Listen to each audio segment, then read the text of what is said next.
Bonjour et bienvenue sur la mécanique universelle. Alors aujourd'hui le euh, nous sommes le lundi 12 septembre 2022. Je continue ma réflexion à partir de ce livre Bernard Faure, Bouddhisme, philosophie et religion. Je prends juste voilà, je lis et en fait je digresse à partir de cette lecture. Simplement, je digresse en direction de la philosophie que je développe sur mécaniqueuniverselle.net, le site, dans lequel j'essaie de démontrer que l'humanité est destinée à atteindre son ultime perfection, qui est l'extase, l'éveil, la moxa. Voilà, il y a un peu toutes les grandes pensées ont travaillé sur ces idées-là. Alors, là, la première partie de ce que j'ai lu, c'était sexualité bouddhique. Voilà, donc j'ai fait une petite digression sur cette première partie où on parlait de samadhi, de prajna, etc. Donc de la sagesse, de la concentration et de la possibilité d'atteindre, et je pense que c'est une parfaite réalité, d'atteindre l'extase à partir de la sexualité. Je pense que c'est quelque chose d'extrêmement compliqué à réaliser.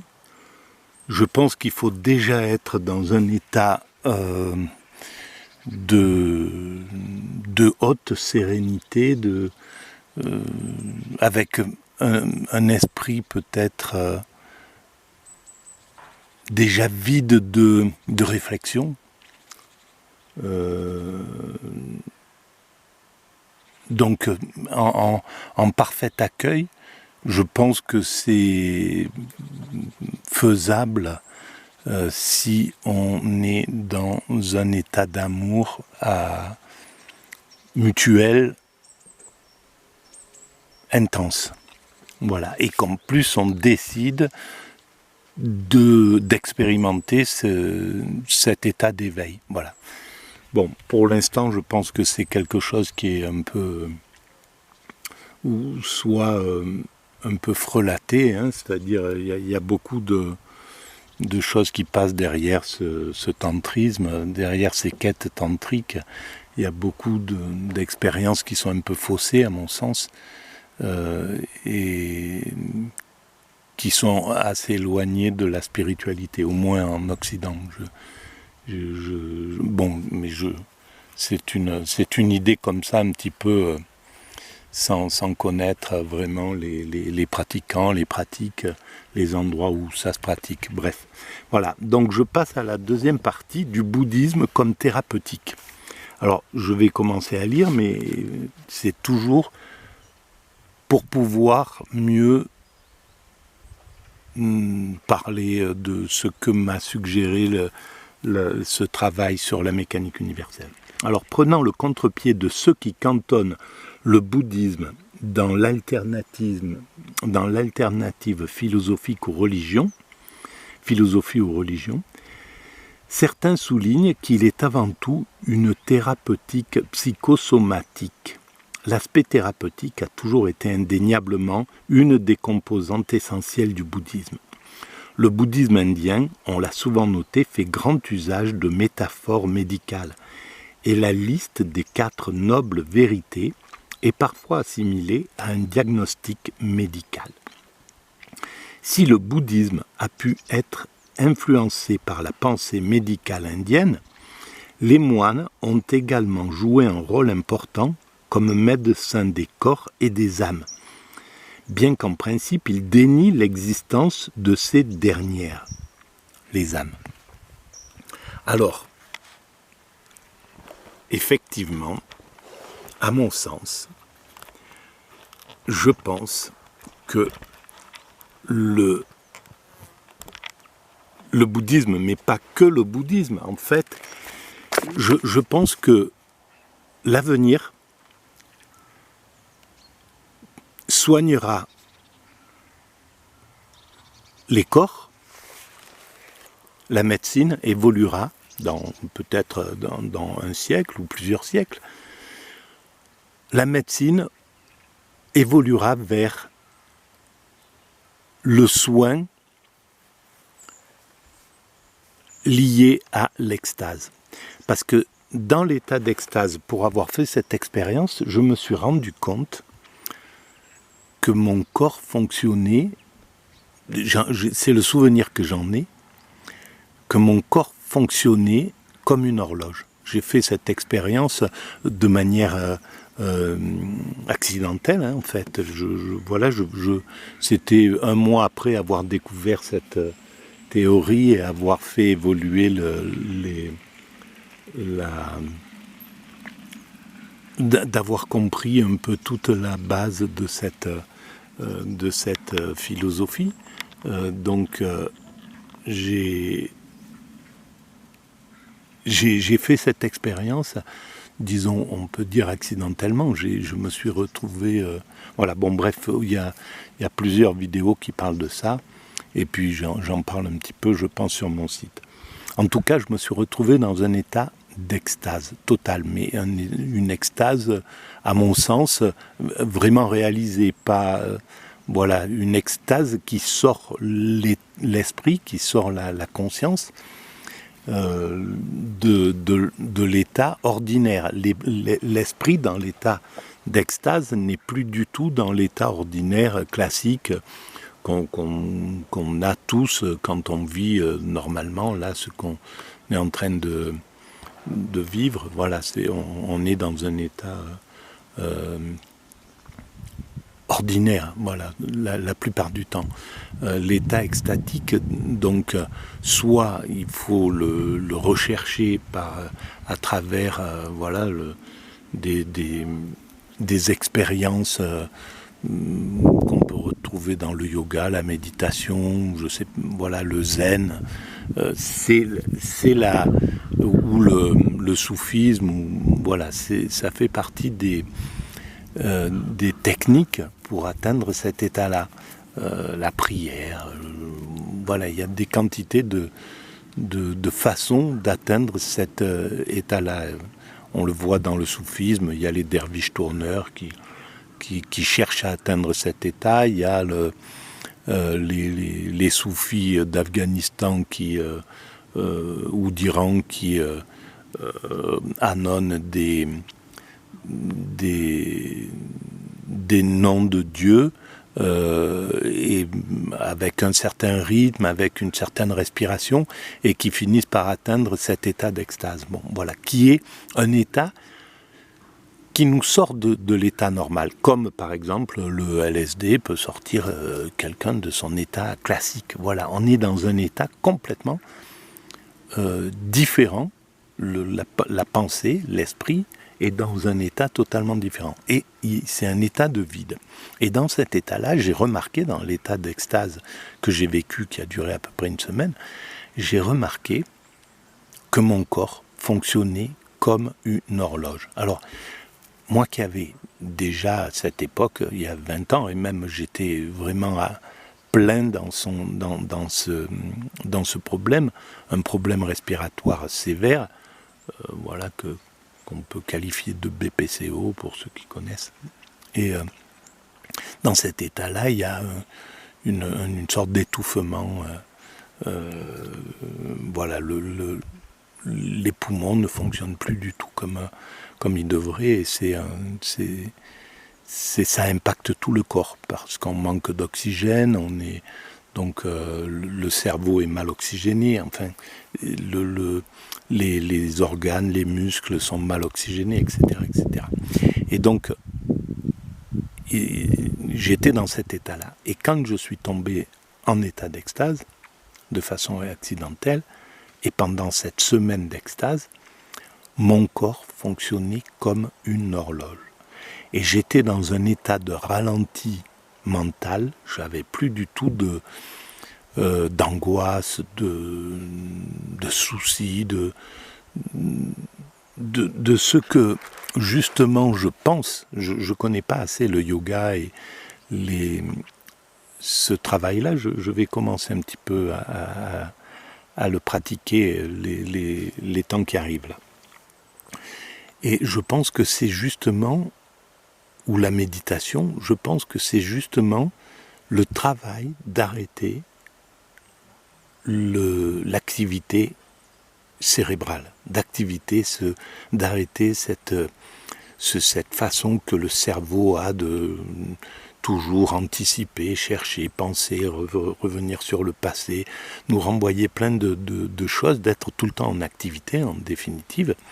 Et dans l'état d'extase, il n'y a plus cette activité-là. Et le travail, sans doute, du yoga, du soufisme, de la devekut dans le judaïsme, de la béatitude pour la recherche de béatitude dans le christianisme, ou le zen, ou le taoïsme, enfin bref, toutes ces grandes religions ont eu des expérimentateurs, des chercheurs d'extase, on pourrait dire, des chercheurs de haute spiritualité, de spiritualité transcendantale, on va dire. Et dans cet état-là, le cerveau ne fait plus du tout, n'a plus du tout ni de pensée vers dans ses souvenirs, de souvenirs qui remontent à la surface. C'est constant, là, je suis parti en vélo et dans la descente, j'ai plein de choses qui me sont revenues. Je me suis rendu compte que plein de choses me sont revenues du passé, je ne sais pas pourquoi. Bon, c'est des liens comme ça, le cerveau va faire des liens entre une chose, ou alors pourquoi il nous ramène ces choses-là à l'esprit. Il faudra que je fasse une vidéo d'ailleurs, parce que je pense que rien n'est anodin, tout est écrit en somme. Et donc, c'est pas pour rien qu'on a cette activité, pourquoi on va se remémorer des choses à tel moment, tout ce travail-là, selon la mécanique universelle, doit se faire, puisqu'il se fait. Tout ce qui se réalise ne peut pas ne pas se faire. Donc on ne peut pas, en fait, et même si on décide de travailler contre ça, donc d'avancer dans le yoga, dans le zen, pour arrêter cette activité, eh bien ça fait encore partie de ce qu'on devait faire. Voilà, il n'y a pas de... tout est programmé en somme dans la chose. Bon, mais ça c'est un autre chapitre qu'il faudra préciser aussi, que j'ai écrit d'ailleurs sur la mécanique universelle, mais de façon un peu désordonnée et sans vraiment approfondir.